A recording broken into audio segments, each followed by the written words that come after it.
Before Hurricane Milton made landfall, people on social media were sharing misinformation about a storm that hasn't even formed. Yeah, meteorologists this week have been pushing back and asking people not to share those posts. In your social media feed, you may have come across this fear-mongering fake forecast showing yet another hurricane barreling toward the Gulf Coast. Yeah, that looked like that was just an old storm track from Hurricane Helene from a few weeks ago. Because there's nothing out there right now. National Weather Service meteorologist Rudy DiCarlo, who works in the Mobile office, says it's frustrating to see this kind of clickbait.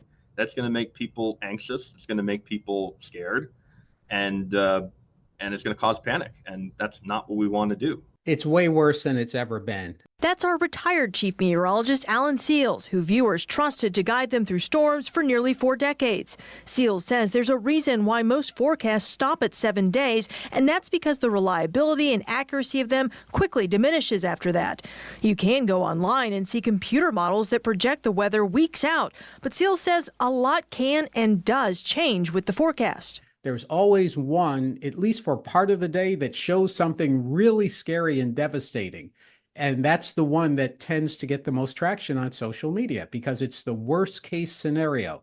But until you're 6-7 days away, it's not something you should even really think about. We watch every single model run. Yeah, you may see one random model run that'll show, some hurricane hitting somewhere along the Gulf Coast, but that's one model run and that could be 8-10 days out. Things change. And then the next run will come in and won't show anything. Seals says government sources of weather data are unbiased, factual, and what you should turn to for your information, as well as local meteorologists you trust to explain the forecast. He also has this suggestion for your social media feed. And all the social media platforms are using an algorithm to where if they see you're interested in something, by the amount of time you pause on it, by the share, by the comment, you're going to see more and more of that coming to you. So I always encourage people, when you see trash on social media, no matter what it is, just keep going, ignore it.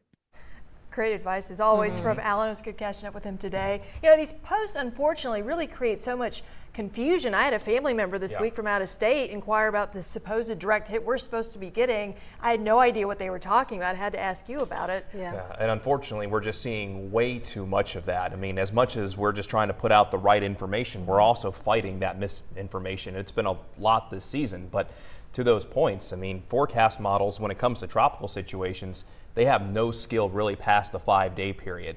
So you can pick and choose really any forecast model because at this time of the year, climatology tells us that we still have a good chance of seeing things developing in the Western Caribbean. And so if you look at forecast models out long enough, they'll probably show something, but that doesn't mean something's coming here.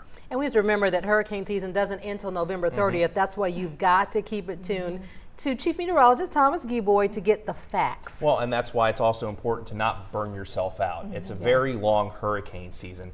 So the last thing we want to do is just to show you every single possibility, because if we went through the entire season and showed what the forecast models were showing in the plus 200 hour range, they're generally always going to show something. Yes. So that's why it's always important to have that perspective. And I actually posted about that on Facebook earlier today, just kind of talking about, yes, we're watching maybe in a week or two from now, but as of right now, there are no foreseeable threats. Well, I think that's what people want to know right now. Yes. What should we be looking for right now in the tropics? So right now we do have one named storm out there. It's in the central Atlantic, and that's Tropical Storm Leslie. It's now moving to the northeast. It's going to lose its tropical characteristics here in the next couple of days.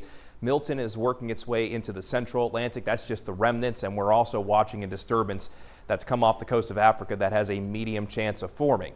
But as you look closer to the Caribbean and to the Gulf of Mexico, as of right now, not expecting any new development within the next 7 days. So it's okay. You can take a deep breath right now, but we'll continue to keep you posted. And if a threat does develop, we will make sure that we let you know.